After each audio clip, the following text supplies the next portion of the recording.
This is Chicago's Morning Answer with Dan Proft and Amy Jacobson on AM 560. The Answer.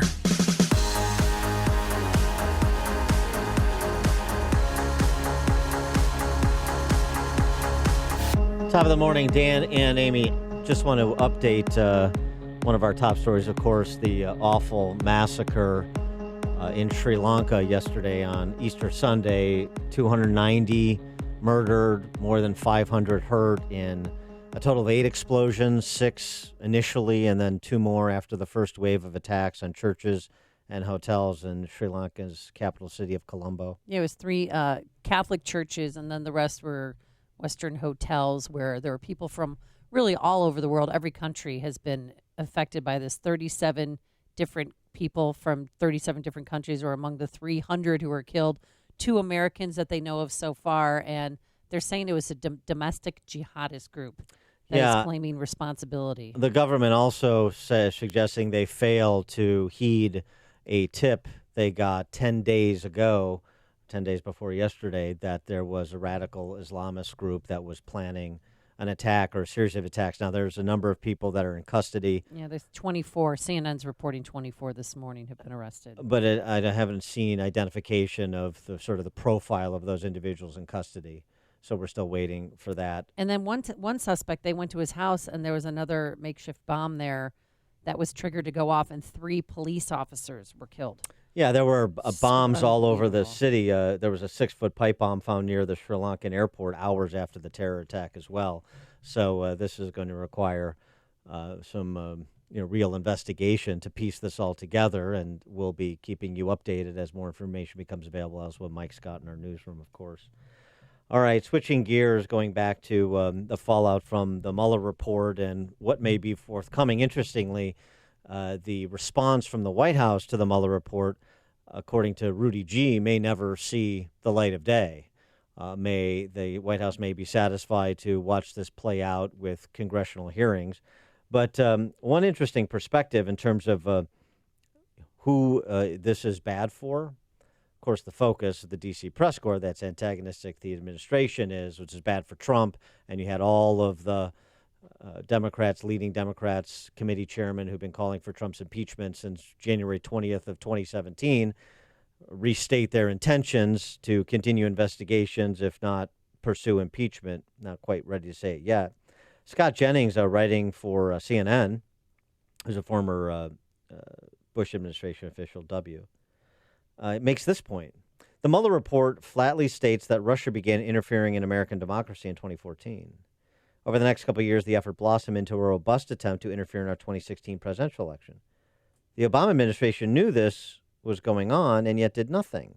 In 2016, Obama National Security Advisor Susan Rice told her staff to stand down and knock it off as they drew up plans to strike back against the Russians, according to an account from Michael Isikoff and David Korn in their book, Russian Roulette. So, what about that, particularly with Attorney General Barr going back to look at what happened in 2016, the nature of the investigations and what prompted them, everybody's conduct, the principal actors. And you've had Bob Woodward over the weekend suggest that the Steele dossier is a subject that requires more inquiry.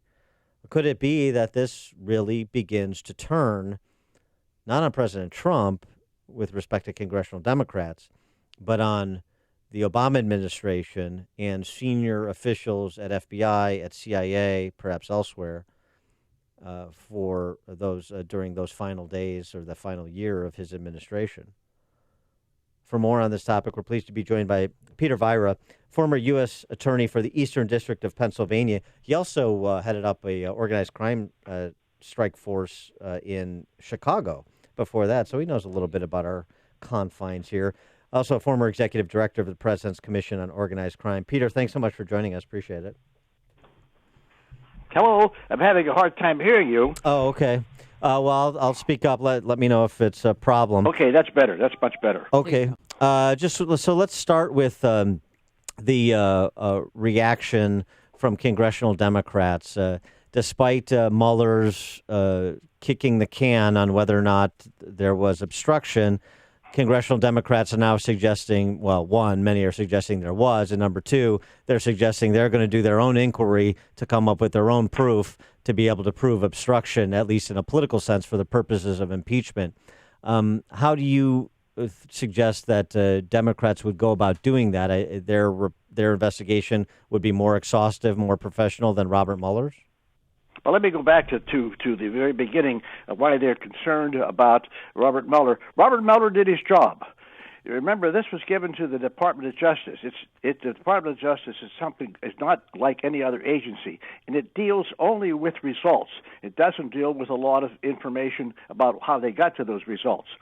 And he was a prosecutor, a chief prosecutor, and his job was to see if there were any offenses that he could take to a jury and get a conviction beyond a reasonable doubt. That's the rule for the prosecutor. Okay, but what about he was the prosecutor and did that for several times. But what about he said there was no collusion in the situation with Russia, and he said on the other part of whether there was an obstruction of justice, he said I can't decide.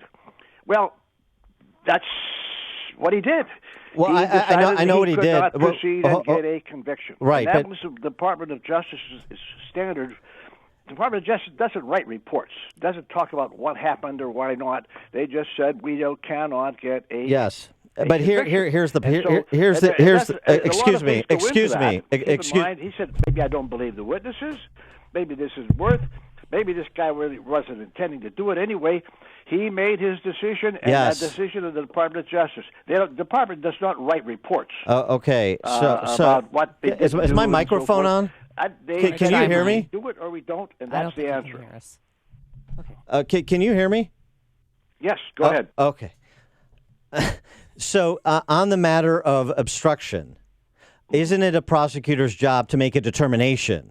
Not just to write a report. You just said they don't write reports. Well, that's what he did on obstruction. He didn't make a determination one way or the other, and that was his job, wasn't it?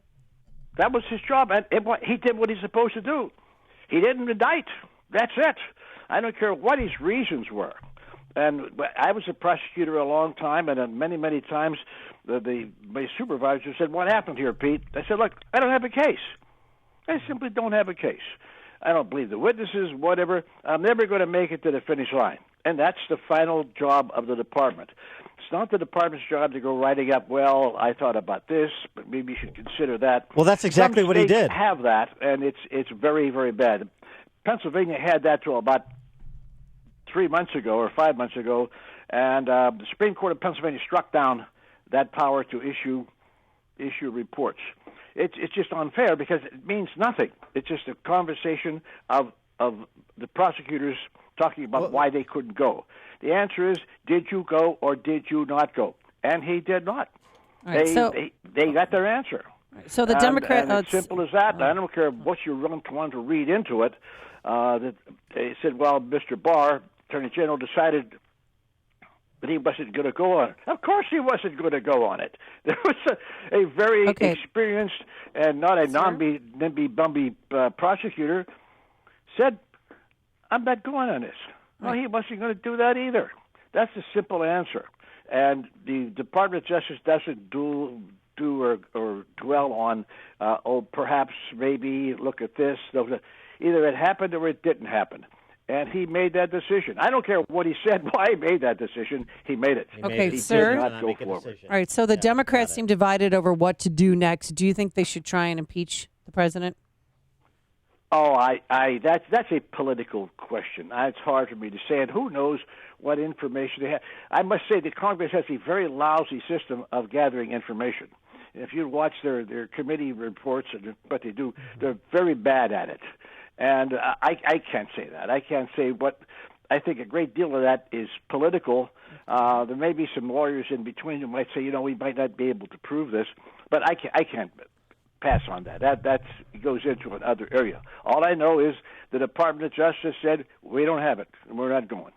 What do you think about special counsels? We've had now a lot of experience with special counsels from Watergate to present over the last 50 years.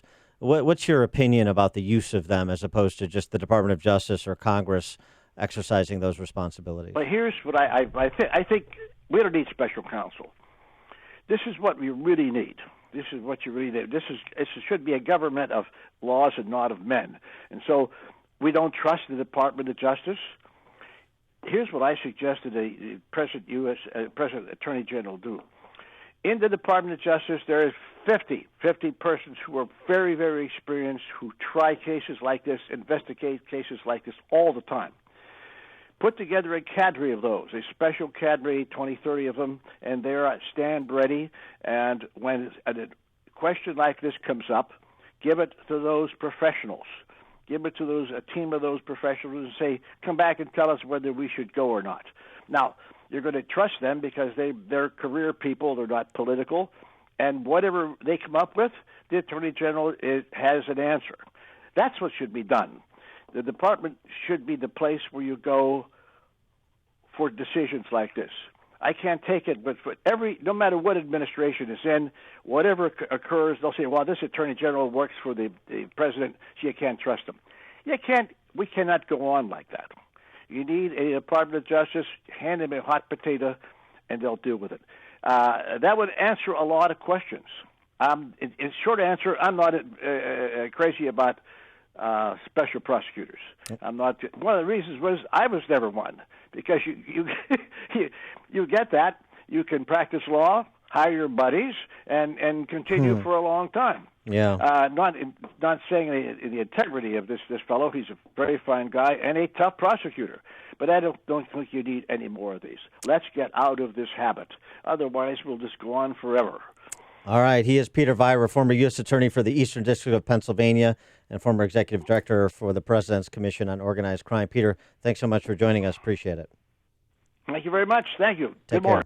Care. And he joined us on our turnkey.pro answer line. It's what Chicago is talking about. It's Chicago's Morning Answer with Dan and Amy on AM 560. The Answer.